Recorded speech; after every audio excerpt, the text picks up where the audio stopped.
চোটের কারণে ইংল্যান্ডের বিপক্ষে অ্যাশেজে খেলতে পারেননি জশ হ্যাজেলউড। একই চোটে খেলা হয়নি ভারত ও শ্রীলঙ্কায় হওয়া টি-20 বিশ্বকাপে। চোটে থেকে এখনো সরে উঠতে না পারায় ইন্ডিয়ান প্রিমিয়ার লিগের শুরুতেই খেলা হচ্ছে না অস্ট্রেলিয়ার তারকা পেসারের, এমন প্রতিবেদন প্রকাশ করেছে কোর্ট স্পোর্টস। নিউজিল্যান্ড ও সাউথ আফ্রিকা সিরিজে বল হাতে দারুণ ছন্দে ছিলেন হ্যাজেলউড। ভারতের বিপক্ষে দুর্দান্ত বোলিংয়ে হয়েছিলেন ম্যাচ সেরাও। অ্যাশেজের প্রস্তুতি নিতে শেফিল্ড শিল্ডে খেলতে নেমেছিলেন ডানহাতি এই পেসার। তবে অস্ট্রেলিয়ার ঘরোয়া টুর্নামেন্টে খেলার সময় হ্যামস্ট্রিং এর চোটে পড়েন হ্যাজেলউড। যদিও আশা করা হচ্ছিল অ্যাশেজের আগেই সেরে উঠবেন তিনি। পুনর্বাসনের সময় অবশ্য নতুন করে অ্যাকিলিসের চোট পড়েন অস্ট্রেলিয়ার তারকা। সেই চোটে পুরো অ্যাশেজেই খেলতে পারেননি হ্যাজেলউড। বিশ্বকাপ দিয়ে মাঠে ফেরার কথা ছিল তার, তবে বিশ্বকাপের আগেও সেরে উঠতে পারেননি ডানহাতি এই পেসার, যার ফলে ফেব্রুয়ারি-মার্চে হওয়া টি-20 বিশ্বকাপে খেলতে পারেননি। কোর্ট স্পোর্টস জানিয়েছে এখনো চোট থেকে পুরোপুরি সেরে উঠতে পারেননি হ্যাজেলউড। এমন অবস্থায় অন্তত 2টি ম্যাচ মিস করতে পারেন তিনি। 28শে মার্চ পর্দা উঠতে যাচ্ছে আইপিএল এর আগামী আসরের। উদ্বোধনী দিনে বেঙ্গালুরুর প্রতিপক্ষ সানরাইজার্স হায়দ্রাবাদ।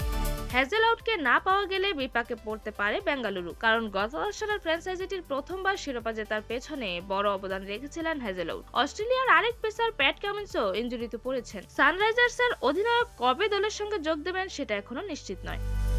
এরকমই যে কোনো খেলার আপডেট সবার আগে পেতে অবশ্যই চ্যানেলটি সাবস্ক্রাইব করে রাখুন। ধন্যবাদ। প্লেবাজ নিউজ।